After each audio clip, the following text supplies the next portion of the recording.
Agora, o Braulio estava aqui falando aí da Igreja Católica e me perguntando o que eu acho, e eu percebi que ele estava fazendo uma certa confusão entre a opinião que eu dei sobre a instituição, que eu falei que é filha de Constantino, e as pessoas, os indivíduos que frequentam essa instituição. Uma coisa não tem nada a ver com a outra.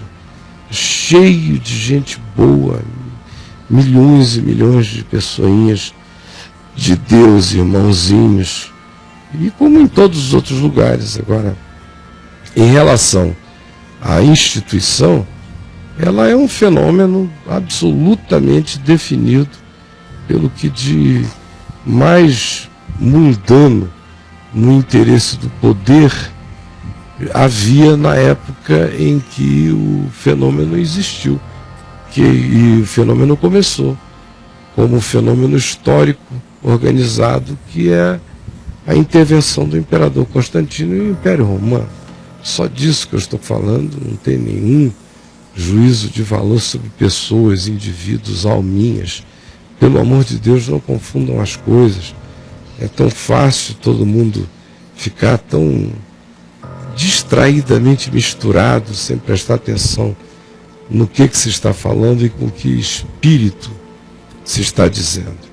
Agora, isso acontece por causa do fanatismo religioso, que nos impede de sequer ouvirmos não só o que as palavras estão dizendo, mas sentirmos com que energia se está falando, com que atitude, com que linguagem corporal se está dizendo aquilo, com que brilho nos olhos. Você entendeu? A gente não fala só com o que as palavras dizem, observe o todo, porque tudo isso é uma linguagem, é uma comunicação que chega inteira, que chega integral, e quem tem a capacidade de observar essas múltiplas linguagens manifestando-se numa pessoa só, compreende muito mais do que as palavras estão propriamente apenas dizendo. Agora, o fanático não tem essa possibilidade. Ele não ouve nem a frase, ele fica numa letra. Ele não consegue ouvir nenhum pensamento, ele isola uma expressão e apaga o resto, porque a cabeça dele está nessa doença. Esse é um fato de um lado. Fato esse que eu afirmo aqui diariamente, convidando as pessoas a ficarem livres desse mal, dessa prisão, dessa escravidão horrorosa, das mais aprisionantes que alguém pode cair na sua mente, que fica então condicionada e limitada e diminuída e atrofiada e retardada como mente humana. Isso é de um lado. De outro lado, existe um movimento crescente na humanidade que constata o que o fanatismo religioso fez na história e o que o fanatismo religioso faz hoje no mundo. E quem quer que olhe para o que o fanatismo religioso fez na história e faz hoje no mundo, não tendo um discernimento do que significa a compreensão sobre os fatos, como os fatos são, e os males causados, e ao mesmo tempo entender que qualquer outra ação que não seja aquela de anúncio do amor, prática da tolerância e da misericórdia, suportando a presença dos fanáticos entre nós com todo amor e misericórdia, embora aqui também com toda coragem de dizer: isto no que você se meteu é uma doença, é uma prisão que está atrofiando e retardando a sua existência, fazendo mal a você e a muitas outras pessoas. Então, embora mesmo assim dizendo, mas com um coração que não mistura a nossa opinião sobre o acontecimento com a nossa decisão de amar o indivíduo. Então, quem não tem essa capacidade de fazer essa distinção, e a maioria não tem, ao contemplar o que o fanatismo religioso fez no curso da história e faz hoje no mundo, muitas dessas pessoas começam a ficar tomadas de uma grande hostilidade contra as religiões. E, obviamente, o cristianismo aqui, por causa do nosso convívio com os escândalos cristãos, e o islamismo, por causa das nossas surpresas e sustos com fanáticos cristãos, fanáticos islâmicos, que não representam o sentimento islâmico, mas cometem atos de barbarismo extraordinariamente impensável. Então, esses dois grupos são os que mais absorvem a crítica e a observação e, hoje em dia, a hostilidade que contra eles se manifesta. Como os islâmicos respondem ao criticismo com perseguição, com bomba, com ameaça, com mil coisas, tem ainda quem faça aqui e ali, mas quase todo mundo faz morrendo de medo da retaliação. No meio cristão ocidental, como de um lado o cristianismo precisa de liberdade de expressão para poder expressar tudo o que quer, as opiniões que tem, pretender as intervenções sociais e históricas que deseja, ele tem que dar alguma liberdade para poder usufruir da dele. E é nesse usufruir da liberdade que acusa e que diz que, se fosse possível, acabaria com a existência de vários grupos na sociedade, ou se não diz assim, trata com a energia de quem assim sente, de quem assim abomina, de quem assim aborrece. Por causa disso, produz-se do lado de cá essa reação, que vai ficando uma reação contra todo religioso, com uma intolerância fanática contra o fanatismo. Uma intolerância fanática contra o fanatismo religioso.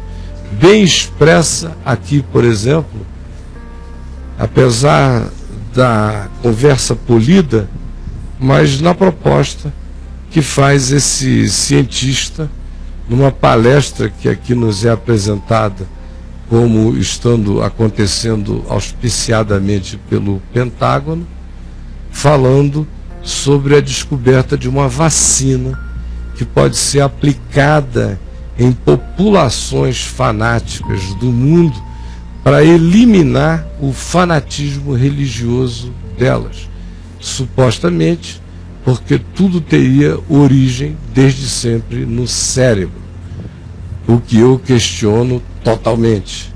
Eu creio que o fanatismo religioso produz mudanças cerebrais, mas não creio que ninguém nasça com o gene do fanatismo religioso. Isso tudo se opera nas escolhas espirituais e psíquicas da gente, uma dimensão imaterial do ser, escolhas da vontade livre. E uma vez que a gente persevera nelas, elas alteram os nossos campos cerebrais, mas não é o contrário. Para quem pergunta quem veio primeiro, o ovo ou a galinha. Veja lá. Excuse me, on the left over here we have individuals who are religious fundamentalists, religious fanatics, and this is the expression, RT-PCR, real-time PCR expression of the VMAT2 gene. Over here we have individuals. So let me complete. So over here we have individuals who are not particularly fundamentalist, not particularly religious, and you can see there's a much reduced expression of this particular gene, the VMAT2 gene. Another evidence that supports our hypothesis for the development of this approach. What you see here is by spreading this virus, we're going to eliminate individuals from donning on a bomb vest and going into a market and blowing up the market. So our hypothesis is that these are fanatical people, that they have overexpression of the VMAT2 gene, and that by vaccinating them against this, we'll eliminate this behavior. So we have some very, very remarkable data in this next slide. Here we have two brain scans. These are fMRIs. These are two different individuals with different levels of expression of VMAT2. On top is an individual who's a religious fanatic, an individual, and we've repeated this numerous times, that has high levels of VMAT2. Now, this individual down here who had low levels of the VMAT2 gene, this individual would self-describe as not particularly religious. In each case, these individuals were read a religious text. This individual lit up the right middle frontal gyrus, shown here, and that's a part of the brain that's associated with theory of mind. It's a part of the brain that has to do with intents and beliefs and desires. In marked contrast, here's an individual who would not particularly self-describe as religious, and when they're read a religious text, what you see is that this part of the brain called the anterior insula lights up. This is a part of the brain that's associated with disgust or displeasure on hearing something. So you're suggesting I take a CT scan with me when I'm evaluating people to determine whether I put a bullet in their head? So the data that I'm presenting here supports the concept that we're proposing, and I think that we would not propose to do CT scans or fMRIs on individuals out in the hinterlands of Afghanistan.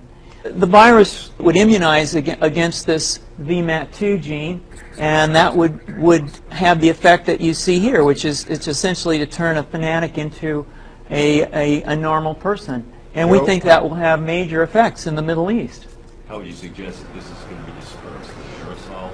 Well, so the present plan and the tests that we've done so far have used respiratory viruses such as flu or rhinoviruses, and we believe that that's a satisfactory way to get the exposure of the largest part of the population. Most of us, of course, have been exposed to both of those viruses, and we're quite confident that this will be a very successful approach. This is fascinating.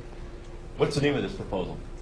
Yeah, so the name of this project is FunVax, which is the vaccine for religious fundamentalism. And you have a proposal already? The proposal has just been submitted, and I think that the data that I have shown you today would support the development of this project, and we think it has great promise. Você já pensou? FunVax, o nome do projeto. É. E aí, Caio? E aí ele disse, não dá para jogar no ar? Se não dá para usar gripes. E o cara está falando sério. Já disse, olha, a efetividade disso no Oriente Médio É fantástico. vai ser extraordinária. Olha os caras.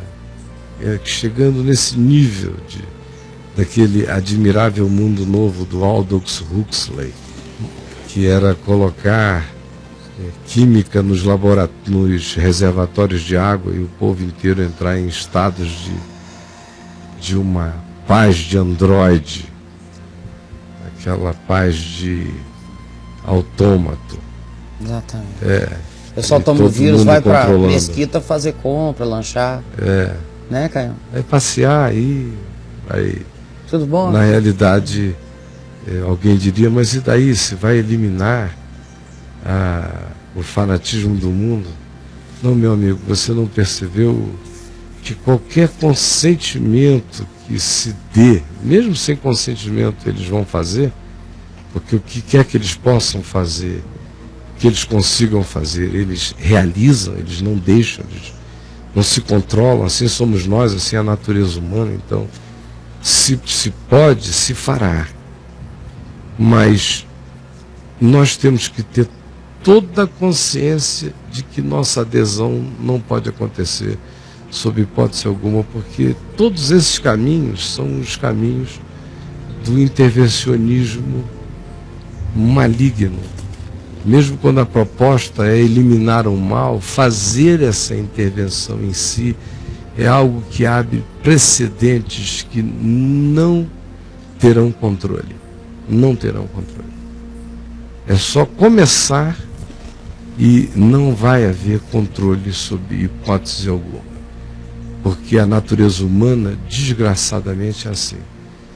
E prova a factualidade esmagadora da descrição do livro de Gênesis sobre o que aconteceu conosco. Porque se você vir o fruto e perceber que você tem poder para pegar, você tem força para arrancar, você tem tecnologia para mastigar, tem meios de engolir, você vai comer. Vai comer. Não importa se a consequência é a morte. A natureza humana, desde o início, está comprovadamente definida como sendo aquela natureza que, em podendo, mesmo que seja mal, infelizmente implementa e realiza. Então, olhe para o todo dessa história e também olhe para o seu coração. E se pergunte se, no âmbito da sua vida, as coisas que você pode são as que você realiza.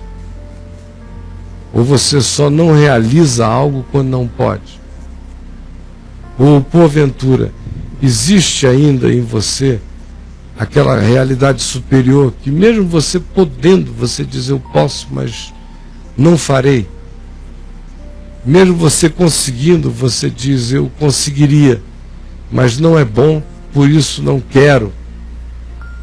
Ou essas coisas estão apenas relacionadas a realidades muito grandes, tipo não matar alguém, não assaltar um banco, não cometer nada que possa me colocar numa situação social de perigo, de prisão, ou de qualquer coisa assim. Mas, no mais, se não tiver ameaça muito perigosa de uma punição, o que você pode, você faz, o que você consegue, você realiza. Se você pode, ninguém vai ver e você está com vontade, você faz mesmo. Esse é o acordo que você tem com você, de que, em sendo possível, e você avaliando que não vai gerar nenhum prejuízo de natureza social visível, ou econômica, ou conjugal, você avaliando que não terá consequências, você faz, só porque você pode.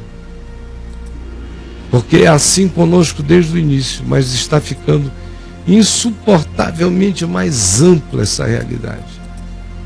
Eu vejo cada vez mais que as pessoas só não fazem aquilo que pode incriminá-las, aquilo que pode fazê-las dançar, social, publicamente, economicamente, conjugalmente, que nível seja de aparências e visibilidades. Mas se elas acham que elas conseguem ludibriar e elas têm o poder de fazer, infelizmente a maioria de nós vai e faz. Porque essa é a síndrome do Éden. Essa é a síndrome da nossa natureza essencialmente mais adoecida. Está dentro de mim, está dentro de você. A gente não pode negar.